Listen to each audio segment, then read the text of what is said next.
Namaste and good morning to all. Let's do the mantra recitation. Om Pathaye Pratibodhitam Bhagavata Narayan Swayam Vyasen Gratitam Puran Munina Madhye Mahabharatam Advait Amrit Varshine Bhagavati Mashtadashadhyayane Am Tvam Anusandhame Bhagavat Gite Bhavadveshine नमो अस्तु ते व्यास विशाल बुद्धे full Arvind आयत पत्र नेत्र येन तव्या भारत तैल पूर्णः प्रज्वलितो ज्ञान मया प्रदीपः परपान पारी जाताये तोत्र वेत्र एकपानये ज्ञान मुद्राय कृष्णाय गीता अमृत दुहे नमः सर्वोपनिषदो गावो दोगदा गोपाल नंदना पार्थो वत्सा सुधीर भोगता दुग्धम गीता अमृतम महत वसुदेव वसुतम देवम कंस चानूरमर्दनम देवकी परमानंदम कृष्णम वंदे जगद्गुरुम भीष्म द्रोण तटा जयद्रथ जला गांधार नीलोत्पला शल्य ग्राहवती कृपेन वहने कर्णेन वेलाकुला अश्वत्थाम विकर्ण घोरमकरा दुर्योधन अवर्तने सो तीर्ना खलु पांडवै रन्नदी के वर्तका केशवा पाराशरे वत्सरोजमलं गीता अर्थगंधोटकं नानाख्यानक केसरम हरि कथा संबोधन अबोधितम लोके सज्जन षटपदय रह पेपिये मानम मुदा भूयाद भारत पंकजम कलिमल प्रध्वंसी न श्रेयसे मूकं करोति वाचालं पंगुं लंघ्यते गिरिं यत्कृपातमं वन्दे परमानंद माधवम् यम ब्रह्म वरुण इंद्र रुद्र मरुतः स्तुन्वन्ति दिव्ये स्तवे वेदै सांग पद क्रमोपनिषदै गायन्ति यम सामगा ध्यानवस्थि तद्गतेन मनसा पश्यन्ति यम योगिनो यस्यन्तं न विदुषुर असुरगणा देवाय तस्मै नमः.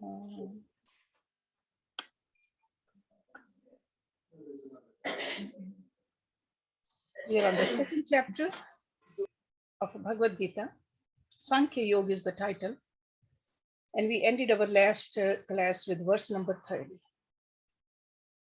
where Lord Krishna summarized for us the standpoint of absolute truth. There is no occasion for grief or attachment either. So now we're going to start our class with verse number 31, where Lord Krishna is talking about the duty also. Swadharma. This is the technical term he's using.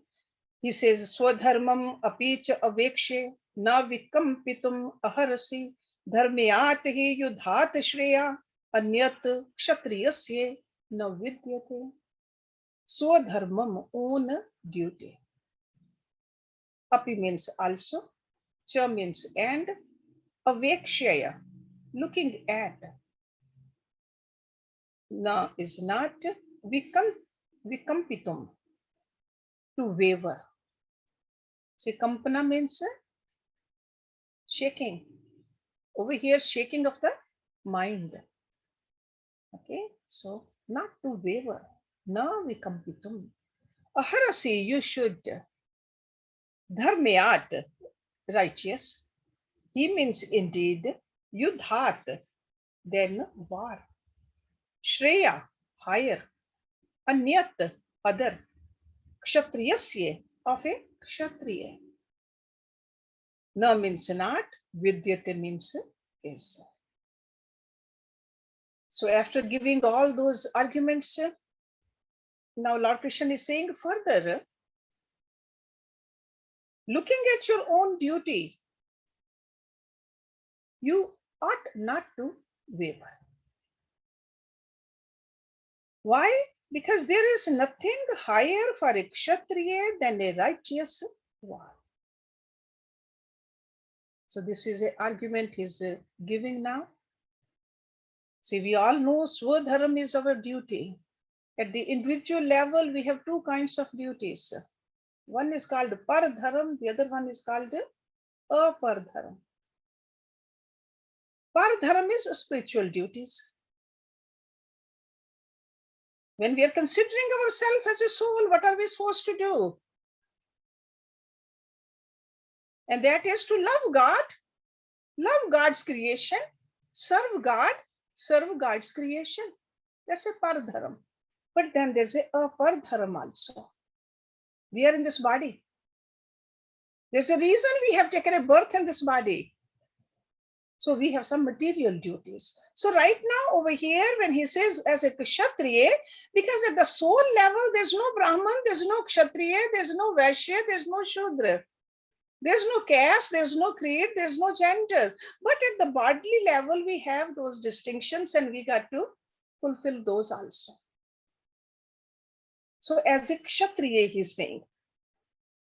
So as a Kshatriya means as a warrior, as a leader, as a king, as a prince. He got to look at the interest of his country, his people, his culture.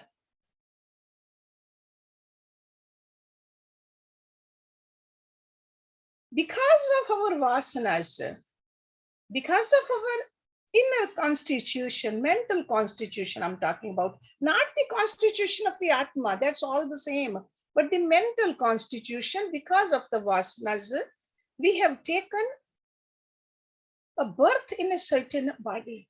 And according to that, we have certain duties. Those are the material duties. Or you can say it's a personal call of character, Swadharam. For Arjun, leader of his generation, there was a challenge in front of him. And Lord Krishna says there cannot be any nobler challenge than a glorious chance to fight for a noble cause for a Kshatriya. That's what he's bringing his attention to. So because of this reason, Arjun should not run away from his duty. Yadrichyaha cha upannam swaragdwaram apavritam sukhina kshatriyaha partha labhante yudham idrisham.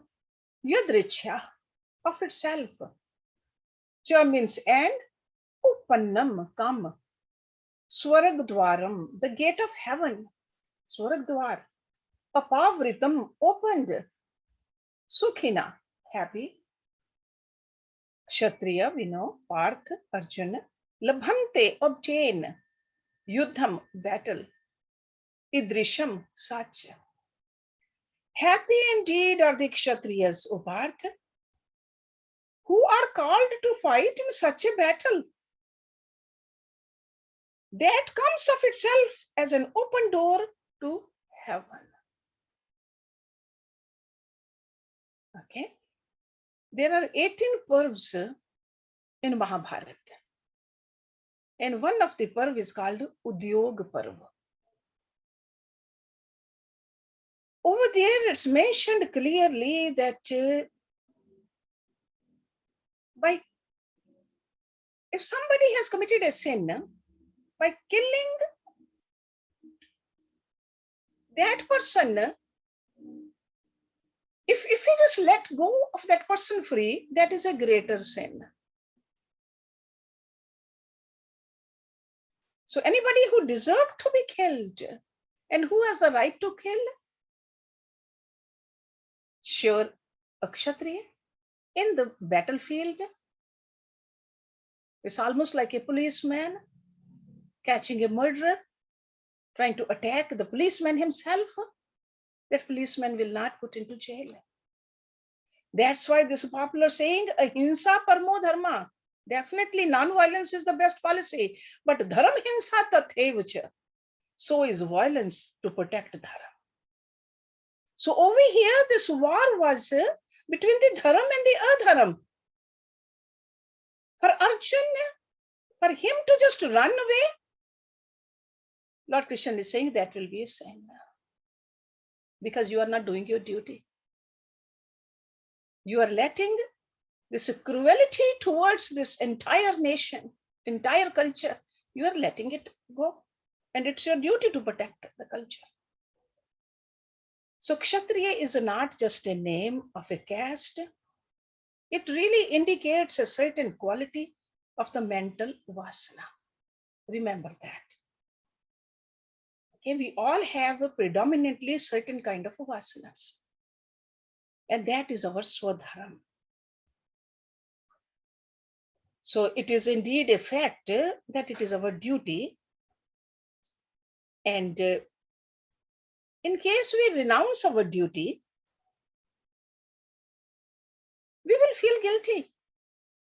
And this is exactly what Krishna is telling Arjuna, that if you run away from doing your duty, you're not helping yourself and you're not helping your countrymen also. So that's why he's bringing his attention in the next verse to that level. He says, Ath chet tum imam dharmim sangramam na karishyasi tataha swadharmam kirtim cha hitva papam avapyasi. See, he's using the word pap over here, sin. Ath chet. But if tvam means you, imam this, dharmyam righteous, sangramam warfare, no means not, karishyasi will do, tataha then, swadharmam own duty. See, swa means own, dharma is the duty, kirtim fame, cha means and, hitva having abandoned, papam sin, avapyasi shall incur. But if you will not fight this righteous war, then having abandoned your own duty and fame, you shall incur sin. Okay? And sin is always the agitations of the mind, obstacles on this path of purity. That is sin. So that's why I said, he's saying that you will feel guilty, and guilty creates the obstacle. It keeps us agitated. When we are supposed to do something and we don't do it, what do? We keep on thinking about it. We are creating an obstacle. Every living creature has taken up its form for some purpose. Especially as human beings, our purpose is to exhaust our existing mental impressions.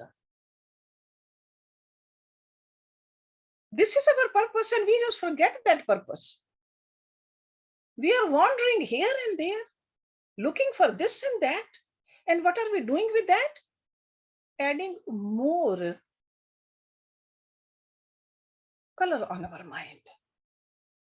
We are creating those vasanas even denser because we have forgotten the purpose. Because we think that our purpose is just to see this outer world. We are not intelligent enough, smart enough to know the real purpose. The bundle of vasanas we have all arrived here with in this lifetime. We got to know those, and we got to get rid of those also. That is Swadharma. Bundle of vasanas. By not exhausting the old vasanas, we'll be living under a high vasana pressure. And when we leave this body, because we all have to leave this body. Somebody says, how many people will die? All of us will die. We all know that. We don't know when, but we'll definitely die. We'll definitely let go of this body. And if we don't do what we are supposed to do here right now, we will carry a bigger burden with us. So we got to be smart enough. And that's what Lord Krishna is telling Arjuna. Examples of these are seen everywhere in the world. Everywhere. No matter which great scripture we open, they are telling us to open your eyes. Live life intelligently. And now he's bringing his attention to further down also. He says, if you don't understand the higher philosophy right now, if it's not sinking in, look at it this way. If this doesn't even make sense, look at it this way. So now he's saying, akirtim cha api bhutani kathyasyantita avyam Sambhavitasya cha akirti marnat atirichyate. Akirtim, dishonor. Cha means and, api means also, bhutani, beings. Kathiyashanti, tell. Te means you, avyam, everlasting. For a long time. There's no end to it. Sambhavitasya, of the honored. Cha means and, akirti, dishonor. Marnat, then death. Atirichyate, exceed. People will also recount your everlasting dishonor. Sure, you are not doing what you're supposed to do, but outside people will see also. They will dishonor you. And to one who has been honored, dishonor is more than death. Because Arjun was honored, he was a hero. To a hero of fame, dishonor is worse than death. That is the argument Lord Krishna is making over here, so that Arjun listens to him. So in this section over here,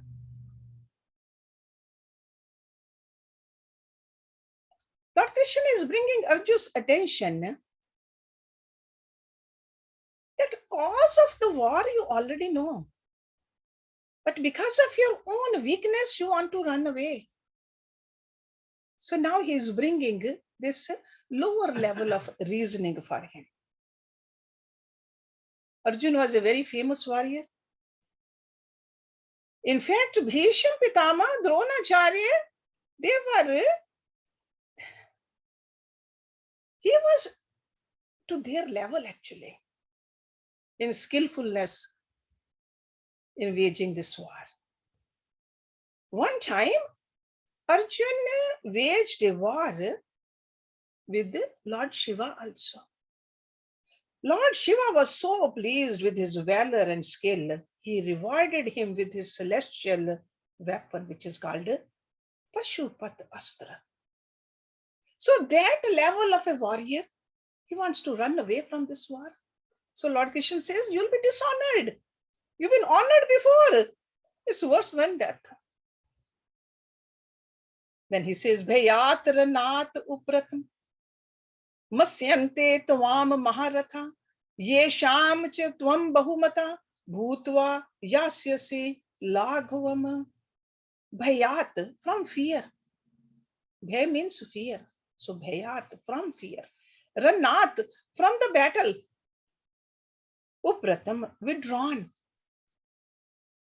Masyante, will think. Tvam means you. Maharatha, the great commanders. Yesham, of whom. Cha means and, tvam, you. Bahumata, much thought of.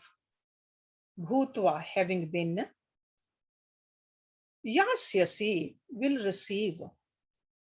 Laghavam, lightness. The great battalion commanders, Maharathi, will think that you have withdrawn from the battle through fear. And you will be lightly held by them who have thought much of you and your heroism in the past. They are not going to say that you have become a Vairagi and a yogi and you're going to meditate somewhere. They're going to think that you are afraid of us. That's why you are running away. So Lord Krishna is continuing his common man's point of view. The arguments here says that not only the world will blame you, but even these great commanders in chief, they will dishonor you too. They will laugh at you. They will say that the great archer Arjun ran away from the battlefield because of he became a coward. He could not stand in front of us. And no soldier can stand such a dishonor, especially when it comes from his own equals among enemy lines. Okay. So that's why Lord Krishna is making this argument here. Number 36. Avache vadan cha bahuna vadishyanti tav ahita nindata tav samarthyam tataha dukhtaram nukim. Avache vadan. The words which are improper to be spoken. Avache. Bad words. Cha means and, bahun means many. They'll use many bad words for you. Vadishyanti will say, tav means you, ahita, enemies. Nindata, insulting. Tav means you, samarthyam, power. Tataha, then this. Dukhtaram, more painful. Nu means indeed, kim means what? And many unspeakable words will your enemies speak, insulting your powers. What can there be more painful than this? He must have seen some kind of a reaction on Arjun's face when he was talking. So that's why he just keep on going like this now. He wants to make him realize that it's a folly in running away from the battlefield. So not only that history will talk about you, your cowardly retreat, but even while you are living, people will point at you laughingly that here is a person who ran away from the battlefield. And now when you fight with Karan and such great heroes on the Kauravas line, what will happen? So now he's taking his attention. If you stay here and you are waging a war, what can you gain? So on one hand, what will you lose? But if you stay here and do your duty, what will you gain? Just like we talk to our children. If you do this, this is what you'll get. If you don't, this is what you will lose. So Lord Krishna, in such a fatherly, as a motherly patience, he is handling the situation with Arjun. Hatava prapyasi swargam jitva va bhokshyase mahim tasmat utishta kauntaya yudhaye krit nishchaya. Hata, slain. Va means or, prapyasi, will attain. Swargam, heaven. Jitva, having conquered. Va means or, bhokshyase, you will enjoy. Mahim, the earth. Tasmat, therefore, uttisht, get up, stand up. Kaunteya, Arjuna, yudhai, from fight, for fight. Krit nishchay, resolved. Slain, you will obtain heaven. Because there are only two things can happen when you are in the war. Either you get killed or you kill them, your enemies. So he says, if you are killed, you will obtain heaven. Why? Because you are doing your duty. You will definitely move up. You would have exhausted some of the vasanas. So slain, you will obtain heaven. Victorious, you will enjoy the earth. Therefore, stand up, O son of Kunti, resolve to fight. So it's just like he is instructing him still at the level of occupational duty.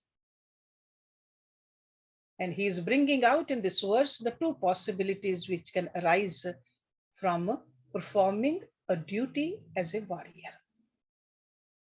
Okay, so both ways he says you are a winner. So he's asking his friend to get up from this moodiness, this dejection, and have a strong determination to fight this noble war. Now, in the next few verses, he's advising him how to wage this war.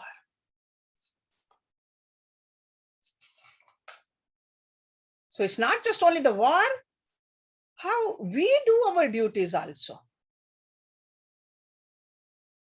Sukh dukhe same kritva, labh labho jaya jaya, tat yudhaye yujyasva, na evam papam avapyasi. Very famous verse of Bhagavad Gita. Sukh dukhe. Sukh is the pleasure, dukh is the pain. So in pleasure and pain. Same means same, kritva means made, like a having made or create yourself like that. Labh labho, gain and loss. Jaya, Jay and Ajay, victory and defeat. Okay. Tat means then, yudhai for battle, yujyasva, engage yourself.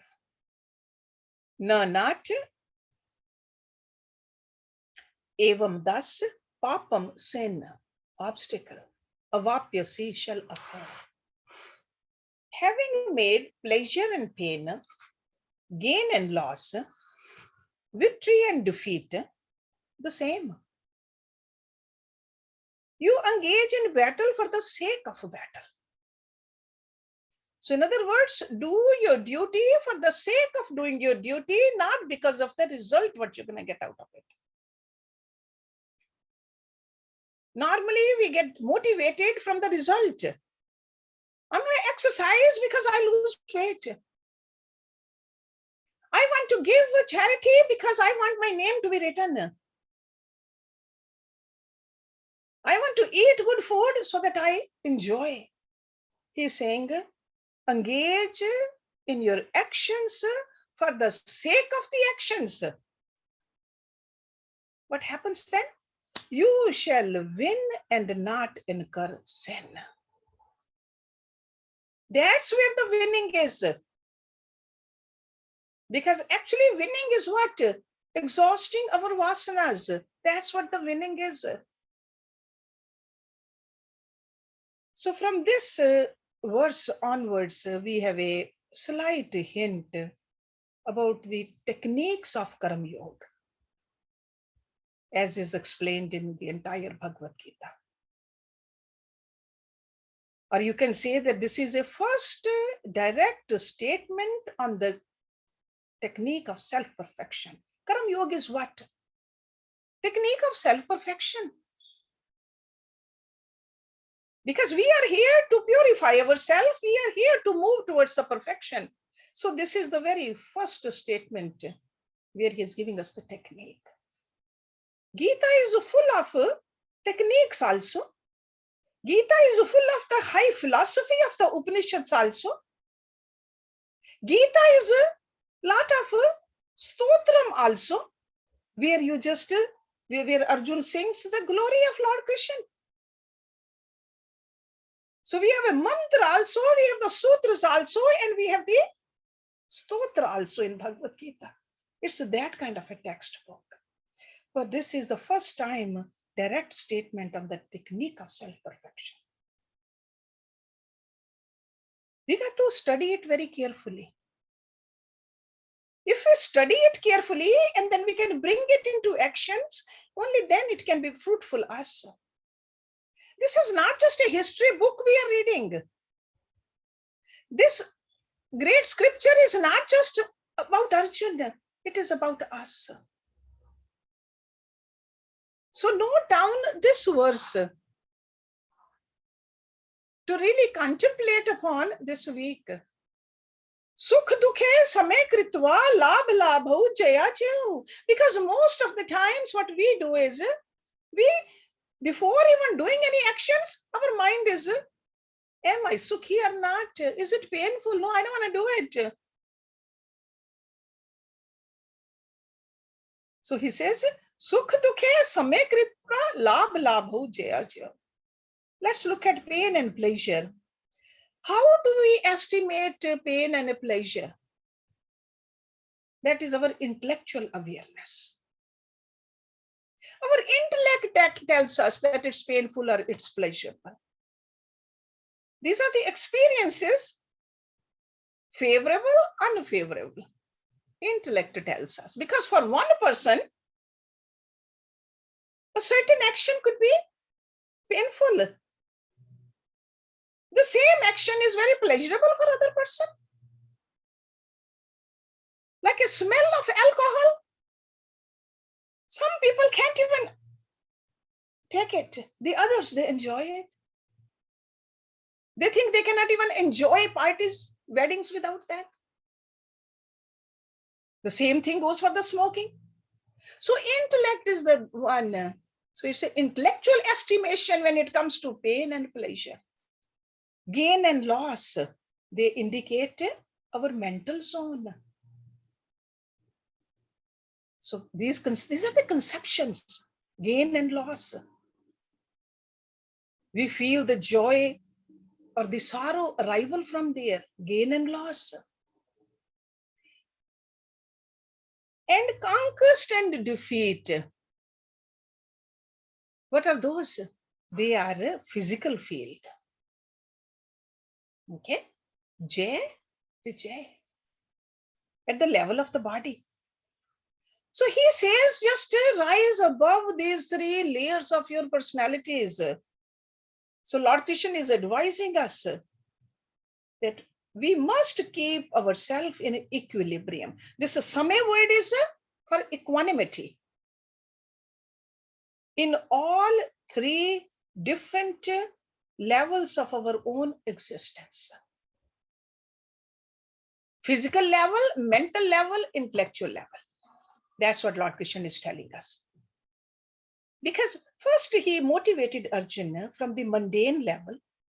Now Lord Krishna is moving deeper into the science of action.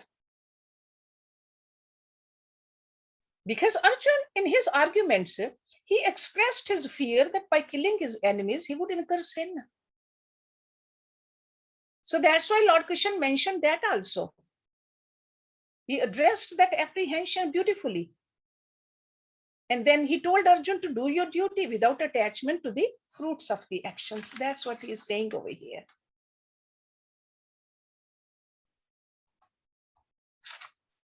So the equanimity of the mind alone can bring the beam of inspiration to us.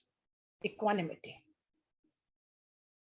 That's where the glow of real success shines.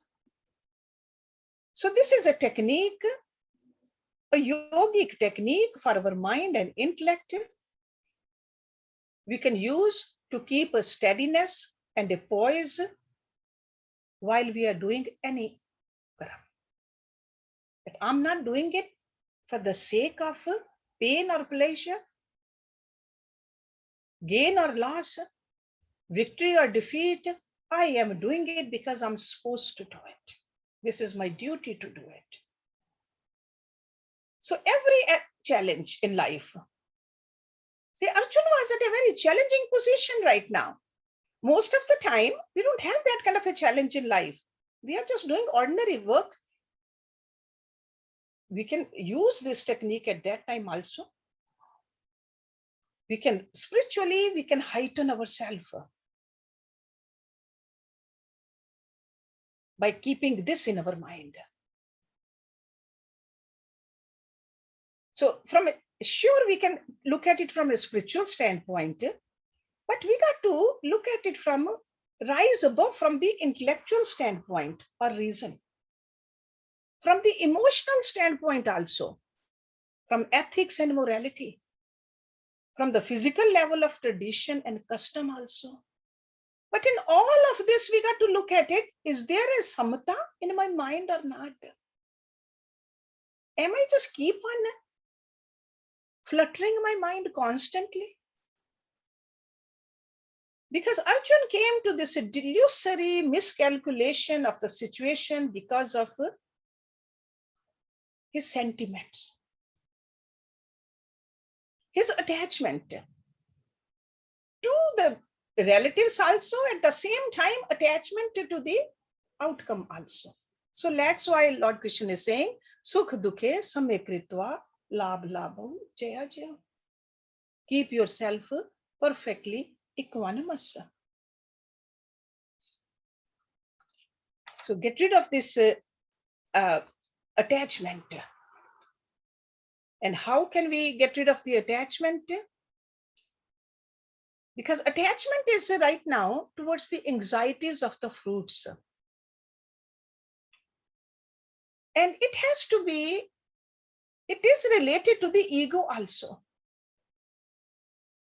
See, ego is the one, we feel that it's getting upset. It gets upset because of these dvandvas, these dualities, joys and sorrows. It's not the Atma which is getting upset. It's the ego which is getting upset. So that's why Lord Krishna is concluding over here that Arjuna must fight. And he explained in with which attitude he should fight. So let's look at one more verse because it's a continuation of this Karma Yoga now. I mean, only a hint about the Karma Yoga, but there's a great message in these verses. In the future chapters, Karma Yoga chapters, Gyan Karma Sannyas chapters, he will elaborate more on it. But right now, he's definitely giving us a great hint. Okay. So, or you can even look at it this way. He's saying that let go of the selfishness. It is a selfishness, basically. When we are looking at, no, I want to be pleasurable. I want to gain this. I want to have this. That is a selfishness. Expand your horizon. Stay equanimous. Okay. Esha te abhihita sankhya buddhi yoge tu imam shrinu buddhya yuktaha yaya partha karam bandham parhasyasi. Esha, this. Te means to you, abhihita, declared. Sankhya, the Sankhya philosophy. See, there are 6 philosophies, 6 Shat Darshana. Sankhya is one of them. Okay? Sankhya, if you break down this word Sankhya, it's a sum and a kya. Sanskrit, when you break down these words, then the meaning of that word comes out. It just like it opens up for us. Some meaning complete. Kya means to know. Okay. So Sankhya means complete analytical knowledge of something. That's a Sankhya. So he says, Esha te abhihita Sankhya. Buddhi is the wisdom. Yoge in the yoga. Tu means indeed. Imam means this. Shrinu means here. Buddhya, with wisdom. Yukta, having known. Yaya, by which. Partha, Arjun. Karam bandham, bondage of karma. Parhasyasi, shall cast off, get rid of. So this, which has been taught to you, is wisdom concerning Sankhya. See, that's why the title of this chapter is what? Sankhya Yoga. So Lord Krishna is saying, this which has been taught to you is wisdom concerning Sankhya. Now listen to the wisdom concerning yoga. Having known which, O Partha, you shall cast off the bonds of action. Okay. So what has so far been said is a philosophy, a theory, the knowledge. He says, I have given you that, but now I'll tell you how to act also. So he's encouraging Arjun to listen to the technique of self-perfection through right work, and at the same time encouraging him to live it and get the benefit out of it too. But you have to learn to practice it. See, we also, not just reading about it, ultimately we got to bring it into our life. Are we really living Gita? See, just like in the last verse, he says, Sukh dukhe samay kritva. Are we really following these guidelines in our life? Are we doing our duties for the sake of duty or for the sake of the fruit? Because if we just keep on reading and remembering and not living, then we are the losers. So the problem in Arjun's mind was that he would incur a great sin, because he mentioned that many times, that I don't want to wage this war because it's a sinful. But over here, Lord Krishna says that if you practice this yoga, this Karam Yoga, so this yoga really means a Karam Yoga over here, that you will get relieved from the bondage of the karma. Karam Bandham. Because of a bondage of certain karmas, we are here, and we are here to let go of that bondage.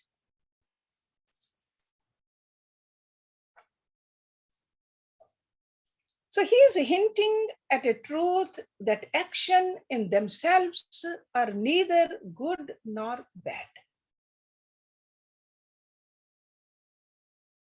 Okay, we think that these certain kinds of actions are good, certain kind of actions are bad. So the classification of the merit and the sin can come only with the reference to the quality of the motive and mental attitude of the doer. Two people, they are holding the knife. Same knife. They are using it, but motive could be different. And the outcome is because of the motive. This is what Arjun is being told over here. Because in the earlier verses, Krishna advised Arjun what should be the mental attitude in fighting the battle of his life, keeping himself in perfect equanimity in all mental experiences, physical, intellectual, emotional, and fight on. That means keep on doing what you are doing. So Buddhi Yoga, that is a very technical term over here. So Buddhi Yoga, he's going to be using it quite a bit in this chapter. So further he says, Nahi abhikram nashaha asti pratyavaya na vidyate swalpam api asya dharmasya trayate mahata bhayat. Na means not, ih means in this. Abhikram nasha, loss of the effort. Asti is pratyavaya, production of the contrary result, pratyavaya. That is a technical term. Na vidyate, not is. Svalpam, very little. Api, even. Asya, of this. Dharmasya, duty. Trayate, protects. Mahata, great. Bhayat, fear. So this is again Karam Yoga, Buddhi Yoga. He says in this, that means following this Karam Yoga, Buddhi Yoga, there is no loss of effort, nor is there any harm. Harm means production of any contrary result. Even a little of this knowledge, even a little practice of this yoga protects a person from great fear.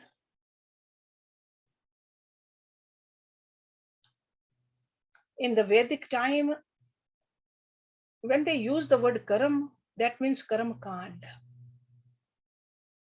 But Lord Krishna, when he's using the karam, he really means a karam yoga over here.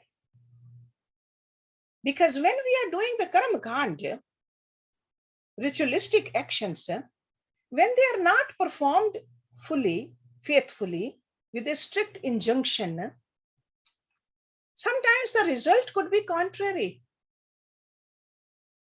And that's why it's called pratyavaya. It's almost like if we are taking a medicine and we take the medicine wrongly,